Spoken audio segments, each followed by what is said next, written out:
జూబ్లీహిల్స్ ఉప ఎన్నిక వేడెక్కుతుంది. పార్టీలన్నీ కూడా ప్రచారంలో జోరు పెంచాయి. బై ఎలక్షన్ నేపథ్యంలో బీఆర్ఎస్ అధినేత కేసీఆర్ తో పార్టీ వర్కింగ్ ప్రెసిడెంట్ కేటీఆర్, మాజీ మంత్రి హరీష్ రావు తాజాగా భేటీ అయ్యారు. ఉప ఎన్నిక ప్రచారం, ఎన్నికల వ్యూహంపై చర్చిస్తున్నట్టు తెలిసింది. అలాగే తాజా రాజకీయ అంశాలపై కూడా చర్చిస్తున్నట్లు తెలుస్తుంది. మరోవైపు పార్టీ ఫిరాయింపు ఎమ్మెల్యేల అంశం కూడా చర్చిస్తున్నట్లు సమాచారం. ఇక గురువారం జూబ్లీహిల్స్ ఇన్ఛార్జీలతో సమావేశం కానున్నారు కేసీఆర్. జూబ్లీహిల్స్ ప్రచార వ్యూహాలపై కేసీఆర్ వారికి దిశానిర్దేశం చేయనున్నారు. ఇక జూబ్లీహిల్స్ ఉప ఎన్నికలో బీఆర్ఎస్ స్టార్ క్యాంపెయినర్ గా స్వయంగా కేసీఆర్ పాల్గొనబోతున్నట్లు సమాచారం. ఇప్పటికే కేటీఆర్, హరీష్ రావు కలిసి కేసీఆర్ ను ఎన్నికల ప్రచారంలో పాల్గొనాలని కోరినట్లు పార్టీ వర్గాలు వెల్లడించాయి. ఈ పరిణామాలతో ఉప ఎన్నిక ప్రచారం మరింత ఉత్కంఠభరితంగా మారే అవకాశం ఉంది.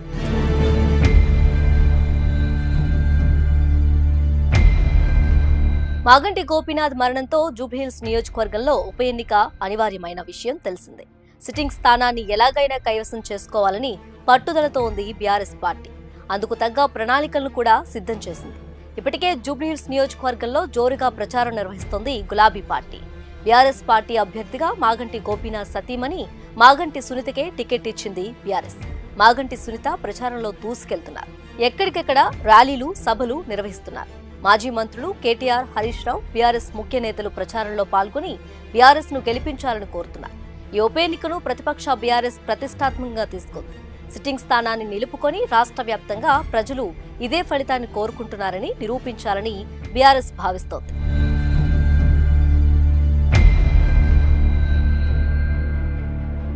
ఈ క్రమంలోనే కాంగ్రెస్ ప్రభుత్వం హైడ్రా పేరుతో నగరంలో చేసిన కూల్చివేతలను, ప్రజల సమస్యలను వివరించాలని గులాబీ బాస్ దిశానిర్దేశం చేస్తున్నారు.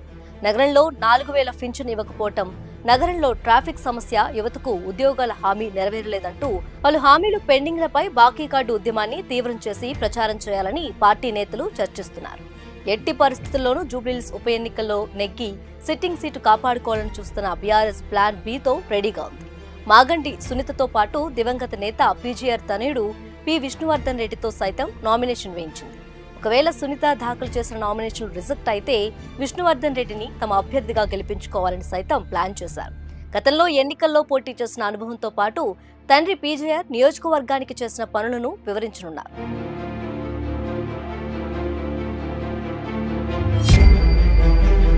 మరోవైపు జూబ్లీహిల్స్ ఉప ఎన్నిక నామినేషన్ల గడువు ముగిసింది. మొత్తం 211 మంది అభ్యర్థులు 321 సెట్ల నామినేషన్లను దాఖలు చేశారు. నిన్న ఒక్కరోజే 117 మంది అభ్యర్థులు 194 సెట్ల నామినేషన్లను సమర్పించారు. దీంతో తెల్లవారుజామున 3 గంటల వరకు నామినేషన్ల స్వీకరణ కొనసాగింది.